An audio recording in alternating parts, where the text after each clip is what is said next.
আসসালামু আলাইকুম। জানিয়ে দেব সর্বশেষ আপডেট বাংলা সংবাদ। শুরুতেই জানিয়ে দেব একটি ভয়ঙ্কর গুরুত্বপূর্ণ সংবাদ। আওয়ামী লীগের গুন্ডাদের দেশের কোথাও জায়গা হবে না, বিচারপতি মানিক কৈতার উজ্জ্বল দৃষ্টান্ত।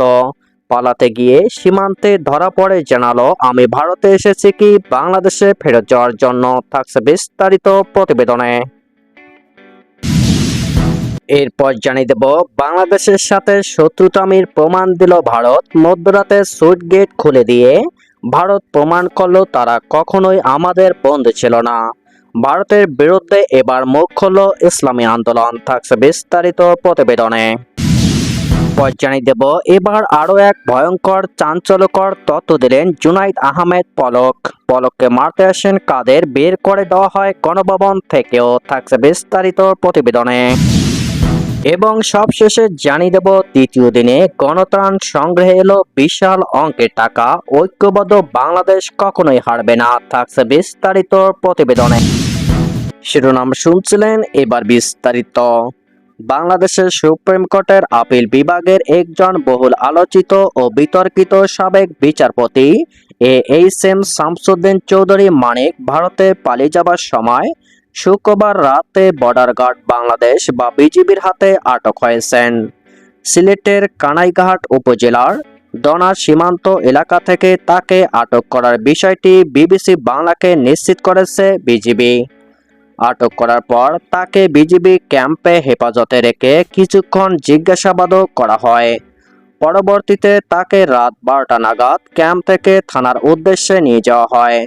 সাবেক বিচারপতি মানিককে জিজ্ঞাসাবাদের সময় ঘটনাস্থলের কাছাকাছি উপস্থিত ছিলেন স্থানীয় ইউনিয়ন পরিষদ সদস্য নাজিম উদ্দিন বিবিসি বাংলাকে বলেন, গত রাতে শুক্রবার এক ব্যক্তি তাকে টেলিফোন করে জানান যে অপরিচিত একজন লোক বাংলাদেশ থেকে ভারতে চলে যাচ্ছে। তখন বিষয়টি স্থানীয় বিজিবি ক্যাম্পে জানানোর পরামর্শ দেন তিনি। নাজিম উদ্দিন এবং স্থানীয় সাংবাদিকদের বর্ণনা অনুযায়ী বিচারপতি মানিক যে স্থান থেকে আটক হয়েছিল ওই জায়গায় পাহাড়ি জঙ্গল আছে, ভারতীয় সীমান্তে খাসিয়াদের গ্রাম। স্থানীয় সাংবাদিকরা বলছেন, বাংলাদেশ ও ভারত সীমান্তে আধা কিলোমিটারের মতো এলাকা জঙ্গল রয়েছে। খাসিয়াদের গ্রাম পার হলেই বড় সড়কের দেখা মেলে। বৃহস্পতিবার বিকালে স্থানীয় কয়েকজন ব্যক্তি মিস্টার মানিককে দেখেন। তখন তিনি কলাপাতার উপর শুয়েছিলেন, কিন্তু স্থানীয়রা মিস্টার মানিকের পরিচয় সম্পর্কে জানতেন না। তারা বুঝতে পারেন এই ব্যক্তি স্থানীয় বাসিন্দা নয় এবং তিনি অবৈধভাবে ভারতে যাওয়ার জন্য অপেক্ষা করছেন। একজন ব্যক্তি পালানোর খবরে বিজিবি সদস্য ঘটনাস্থলে যান। সেখানে গিয়ে দেখেন তিনি কলাপাতার উপরে শুয়ে আছেন। এরপর তাকে ধরে কিছু প্রশ্ন জিজ্ঞেস করেন বিজিবির সদস্যরা। সেই সব জিজ্ঞাসাবাদের কিছু ভিডিও সামাজিক যোগাযোগ মাধ্যম ফেসবুকে ছেড়ে দিয়েছে অনেকে।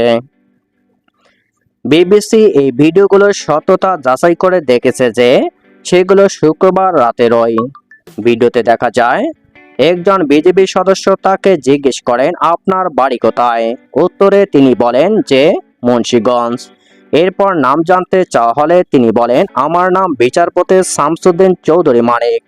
তখন ওই বিজিবি সদস্যকে বিদ্রূপ করতে শোনা যায় যে বিচারপতি শামসুদ্দিন চৌধুরী মানিক ওই মানিককা যে কয়দিন আগে চ্যানেল আইতে এক উপস্থাপককে করেছ। তখন মিস্টার মানিক নিজেই বলেন সেই উপস্থাপকের কাছে তিনি পরে ক্ষমা চেয়েছেন।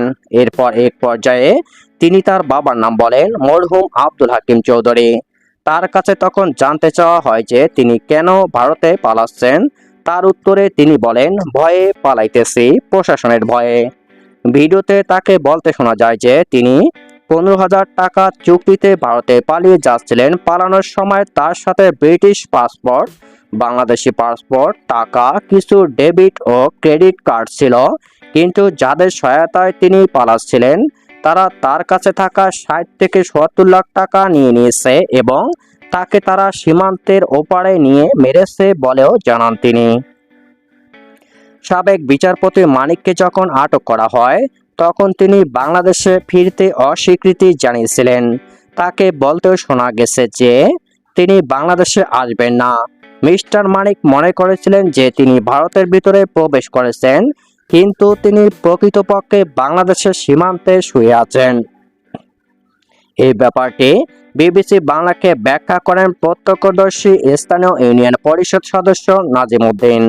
মধ্যরাতে প্রতিবেশী রাষ্ট্র ভারত ত্রিপুরার ডম্বুর হাইড্রো ইলেকট্রিক পাওয়ার প্রজেক্টের সুইচ গেট খুলে দিয়ে প্রমাণ করল তারা কখনোই বাংলাদেশের বন্ধু ছিল না। তারা সব সময় পানি আগ্রাসনের মাধ্যমে বাংলাদেশকে হুমকির মুখে ফেলে দিয়েছে।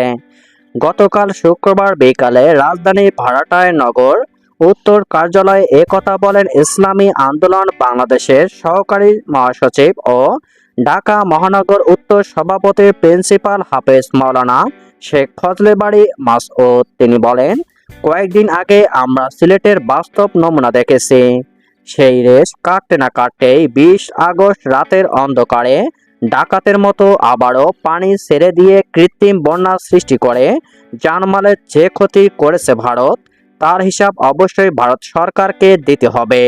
ফজলে বাড়ি মাসুদ আরও বলেন, ভারত বাংলাদেশের সাথে অভিন্ন নদীতে যেখানে বাঁধ নির্মাণ করেছে, আমরা সেখানে অন্তর্বর্তী সরকারের সাথে পরামর্শক্রমে দেশবাসীকে সাথে নিয়ে ভারতের চাইতে অধিক উচ্চতা সম্পন্ন বাঁধ নির্মাণ করব। রিমান্ডে জিজ্ঞাসাবাদে একের পর এক চাঞ্চল্যকর তথ্য দিয়ে চলছে আগের সরকারের সাবেক ডাক, টেলিযোগাযোগ ও তথ্য প্রযুক্তি প্রতিমন্ত্রী জুনাইদ আহমেদ পলক। কোটা সংস্কার আন্দোলনের সময় ইন্টারনেট বন্ধ করে দেওয়ার পর তার ওপর ক্ষিপ্ত হয়ে ওঠেন সবাই। এবার জানা গেল মন্ত্রীদের রোষানলেও পড়েন তিনি। শিক্ষার্থীদের পক্ষ নেওয়াতে গণভবন থেকেও বের করে দেওয়া হয় তাকে। বর্তমানে 10 দিনের রিমান্ডে আছেন পলক। ডিবি হেফাজতে জিজ্ঞাসাবাদে একের পর এক চাঞ্চল্যকর তথ্য দিচ্ছেন তিনি। সম্প্রতি দেশের একটি গণমাধ্যম ডিবি সূত্রে জানায়, সরকার পতনের এক দফা আন্দোলন শেষ পর্যায়ে 4 আগস্ট গণভবনে আওয়ামী লীগ এবং এর অঙ্গ সহযোগী সংগঠনের নেতাকর্মীদের সঙ্গে বৈঠক করেন। সেখানে পলক তৎকালীন প্রধানমন্ত্রী শেখ হাসিনাকে বলেন, প্রয়োজনে আমাকে বলে দিন, তারপরও শিক্ষার্থীদের আন্দোলন বন্ধ করুন। তাদের চোখের ভাষা, মনের ভাষা বোঝার চেষ্টা করেন। পলক বলেন, এ সময় সড়ক পরিবহন ও সেতুমন্ত্রী ওবায়দুল কাদের আমাকে তেড়ে মারতে আসেন।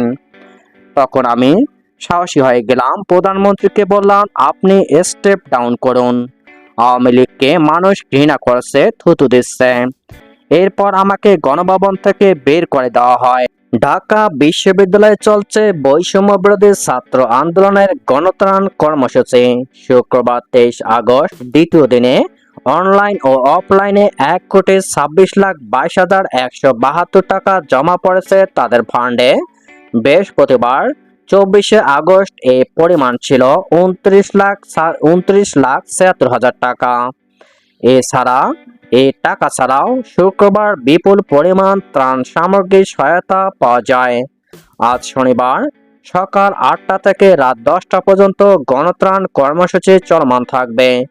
বৈষম্য বিরোধী ছাত্র আন্দোলনের সমন্বয়ক লুৎফর রহমান তাদের অফিসিয়াল ফেসবুক পেজে এ তথ্য জানান। বৈষম্য বিরোধী ছাত্র আন্দোলনের সমন্বয়ক লুৎফর রহমান বলেন, টিএসসিতে আজকে টোটাল কালেকশন 1,26,22,172 টাকা। ঐক্যবদ্ধ বাংলাদেশ হারবে না।